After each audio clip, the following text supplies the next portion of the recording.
ચલો આજે બનાવીશું રાજગરાના ફરાળી વડા. તો મેં અહીં બાફેલા બટેકા લીધેલા છે. ત્યારબાદ આપણે બટાકાને અહીં મેશ કરી લેવાના છે.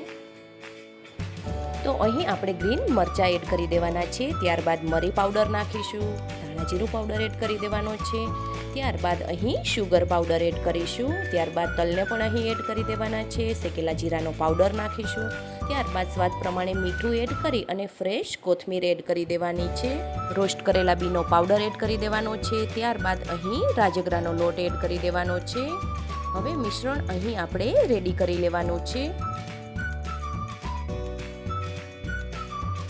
તો વડા માટેનું મિશ્રણ અહીં આપણે રેડી કરી લીધું છે. ત્યારબાદ અહીં થોડું એવું તેલ એડ કરી અને મિશ્રણ અને તેલને હલાવીને બરોબર મિક્સ કરી લેવાનું છે. હાથમાં તેલ લગાડી અને આ રીતે અહીં આપણે વડા રેડી કરી લેવાના છે. ત્યારબાદ તલની અંદર આપણે અહીં કોડ કરી લેશું. બધા વડા છે એ આ રીતે આપણે અહીં રેડી કરી લેવાના છે. જો તમે ફરાળમાં તલનો ઉપયોગ ના કરતા હોય તો તમે તલને અહીં સ્કીપ પણ કરી શકો છો. તો વડા આપણે અહીં રેડી કરી લીધેલા છે. ત્યારબાદ ગરમ તેલની અંદર ફ્રાય કરી લેવાના છે.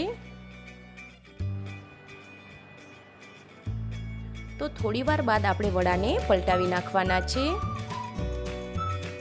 તો તમે જોઈ શકો છો કે રાજગરાના ફરાળી વડા રેડી છે. જો તમને મારો આ વિડીયો પસંદ આવ્યો હોય તો લાઈક, શેર એન્ડ સબસ્ક્રાઈબ કરવાનું ભૂલતા નહીં.